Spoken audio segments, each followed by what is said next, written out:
శివపార్వతి గారు ఏం చెప్తారండి? అంటే వల్లభనేని వంశీ అరెస్టు జరిగిపోయింది, ఈ ప్రాసెస్ అంత ప్రొసీజర్ ప్రకారం ఫాలో అయిపోయారు, ఇదంతా నిన్న తెలిసిందే. అయినప్పటికీ ఇంకా ఏదో ఒక రకంగా ఆరోపణలు చేస్తూ ఉన్నారు వైసీపీ నేతలందరూ కూడా నిన్నటి నుంచి. కానీ ఈ కేసు గురించి వారికి తెలుసు, అందరికీ తెలుసు ఏం జరిగిందో. సరే చేయాలి కాబట్టి ఏదో ఆరోపణలు చేస్తూ ఉన్నారు, మిగతా వారిలో ఒక భయం కూడా ఉంటుంది కదా. ఇప్పుడు కొడాలి నాని లాంటి వ్యక్తులు కనపడటం లేదేంటి ఎక్కడ కూడా? వారు ఎక్కడికి వెళ్ళిపోయారు? కొడాలి నాని కావచ్చు, ఇతర ఎవరైతే మంత్రులు ఉన్నారో, అంటే గతంలో మంత్రులుగా పనిచేసిన వారు ఇవాళ ఏంటి అజ్ఞాతంలోకి వెళ్ళిపోయారా? కనపడటం లేదు ఎక్కువ. నవీన్ గారు, ముందుగా మీకు ప్యానెల్లో ఉన్న సభ్యులకి, ఏబిఎన్ వీక్షకులకి గుడ్ ఆఫ్టర్నూన్ అండి.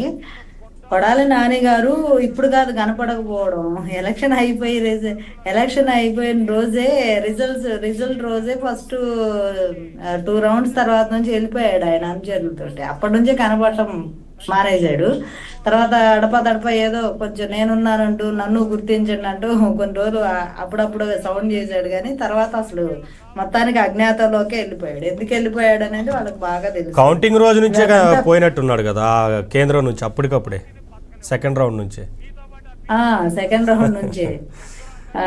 ఇక్కడ ఏంటంటే, ఇప్పుడు వల్లభనేని వంశీ గారిని అరెస్ట్ చేయడం అనేది, దాన్ని ఎవరైనా సపోర్ట్ చేశారు అంటే వాళ్ళు ప్రజాస్వామ్యం గురించి మాట్లాడితే ఇంక అసలు అంతకన్నా హాస్యాస్పదం ఏమి ఉండదు. ఇంక అసలు మనం 2 చేతులు జేబులో పెట్టుకొని వెళ్ళిపోవాలి అలాంటి వ్యక్తుల వ్యాఖ్యలు.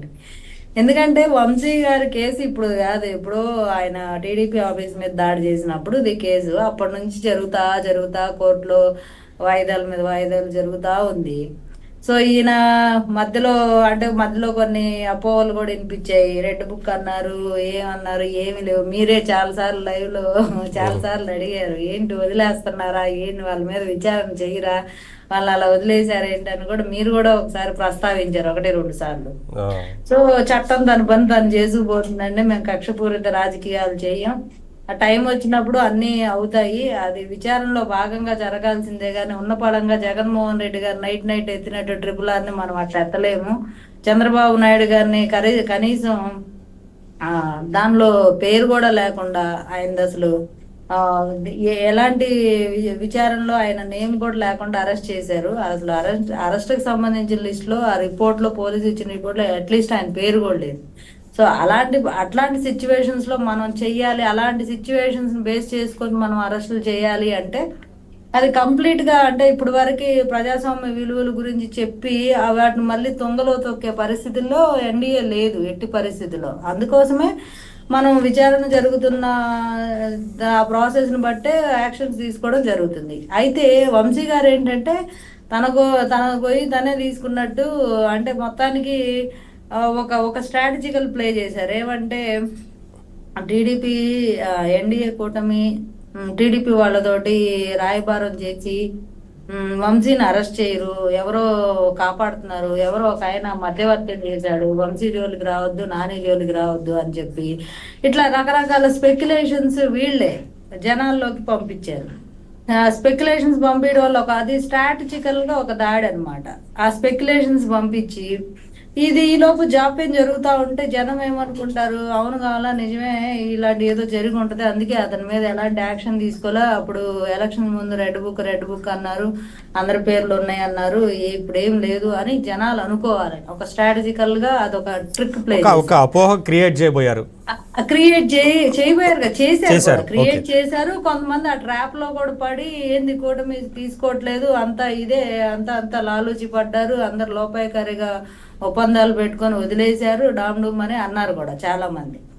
సో అలా ఒక స్ట్రాటజికల్ ట్రిక్ ప్లే చేసి ఈలోపు ఈ గ్యాప్ ఆఫ్ టైంలో ఏం చేశారంటే, అసలు నా కేసుకు సంబంధించి మూలాన్ని లేకుండా చేద్దాం, అసలు కేసు ఎవరు పెట్టారో ఆ వ్యక్తి వచ్చి వాంగ్మూలం ఇచ్చేసి ఇది ఫాల్స్ కేసు అనిపిస్తే నేను బయటకు వచ్చేస్తా కదా, నాకు ఈత చక్కగా వైట్ కాలర్ ఎగరేసుకొని తిరగొచ్చు కదా నేను అని పాపం చాలా ఆశపడ్డాడు. ఆ ఆశపడిన దానిలోనే అతన్ని కిడ్నాప్ చేయడం, సత్యవర్ధన్ని అతని చేత బలవంతంగా వాంగ్మూలం ఇప్పించడం. వాంగ్మూలం ఇచ్చిన దానిలో కూడా అతన్ని వెరీ క్లియర్ గా చెప్పాడు. ఆయన అసలు ఆశ్చర్యం ఏంటంటే, సత్యవర్ధన్ నన్ను పోలీసుల నుంచి కాపాడండి అన్నాడు. ఇక్కడ పోలీసులు కాదు, పోలీసుల ప్లేస్ లో ఇంకొకరు వేసుకోవాలి, ఆయన డైరెక్ట్ గా చెప్పలేకపోయాడు దాన్ని. సో యాక్చువల్గా కూటమి అధికారంలో ఉండి టీడీపీ పార్టీ ఆఫీసులో పనిచేసే కంప్యూటర్ ఆపరేటర్ పోలీసు నుంచి నన్ను కాపాడండి అని ఎందుకు అంటాడు? ఆయన దాడిని ప్రత్యక్షంగా చూసిన ఆయనే కేసు పెట్టిన అతను నన్ను కాపాడండి అని ఎందుకు అంటాడు? అదే అసలు లిటరల్లీ ఫాల్స్ అని అర్థమైంది. ఎవరో ఒత్తిడి చేశారు, బెదిరించారు అనేది అక్కడ క్లియర్. అతని నోటి వెంటనే వచ్చింది. అక్కడ మనుషులు వేరై ఉండొచ్చు, స్టోరీ వేరేలా చెప్పు ఉండొచ్చు, బట్ నిజం అనేది అతని మీద బెదిరింపులు, ఒత్తిడి జరిగింది. ఆ తర్వాత మళ్ళీ అతన్ని వైజాగ్ తీసుకెళ్ళడం, ఇంట్లో వాళ్ళు కనపడట్లేదని కంప్లైంట్ ఇవ్వడం, ఇదన్నీ తవ్వడం, ఈ విచారణ ఇందాక శరత్ చౌదరి గారు వెరీ క్లియర్గా చెప్పేశారు అంత. సో ఈ విచారణలో తేలడం, దీని వెనక ఎవరున్నారు అంటే అప్పుడు కానీ మనకు అర్థం కాలేదు. ఓహో దీని అసలు మూలాలే లేకుండా చేయడానికి ప్రయత్నం చేస్తున్నారని పోలీసులు అలర్ట్ అయ్యారు.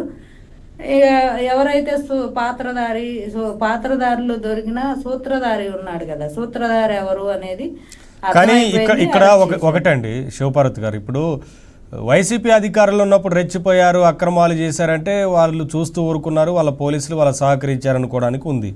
కానీ ప్రభుత్వం మారిన తర్వాత కూడా ఎలా బెదిరింపులకు దిగారు, ఎలా ఈ కేసును లేకుండా చేయాలనే ప్రయత్నం చేశారు, ఎవరు సహకరించారు? అదే that's the beauty of YSRCP party. ఇక్కడ ఏంటంటే ఫస్ట్ రాగానే ఏంటంటే రెడ్ బుక్ లేదా మీరంటే ఈ ప్రభుత్వం అంటే భయం లేదా చర్యలు తీసుకుంటుందని? నేను చెప్తా.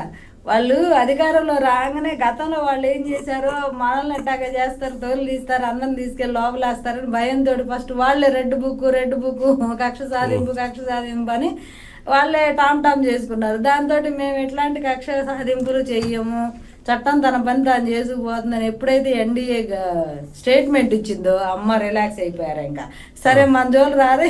ఈ లోపు ఏంటంటే చిన్నగా వాళ్ళ క్రిమినల్ యాక్టివిటీ స్టార్ట్ చేశారు. భయం పోయింది.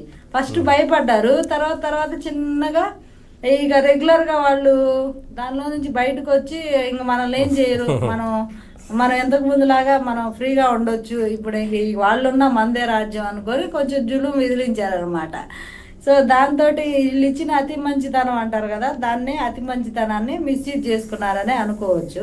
అలాంటి పరిస్థితులు వైఎస్ఆర్సీపీ పార్టీ నాయకులు గతంలో ఏ కేసుల మీద మనం అరెస్ట్ అవ్వబోవచ్చు అనే దాని మీద కూడా ముందుగానే ఆధారాలు అరేంజ్ చేయడము, దానికి సంబంధించిన డీటెయిల్స్ దొరకకుండా చేయడము, అట్లా రకరకాలుగా ఇంట్లో కూర్చొని కామ్గా చేయాల్సిందంతా చేసుకుంటా మన జోలు రారులే అనే ఆ రిలాక్సేషన్లో ఈ లోపు అన్ని ఇప్పుడు చూడండి, మద్యం మీద సిట్ అయ్యంగానే తాడేపల్లిలో తగలబడింది. ఎందుకు తగలబడింది? అలాగా మన రెవెన్యూ ఆఫీసర్స్ సదస్సు పెట్టి కొంచెం ఒక రిపోర్ట్ రెడీ చేయండి అని అక్కడ ఒక సిట్ అయ్యంగానే కలెక్టర్ ఆఫీస్ తగలబడింది.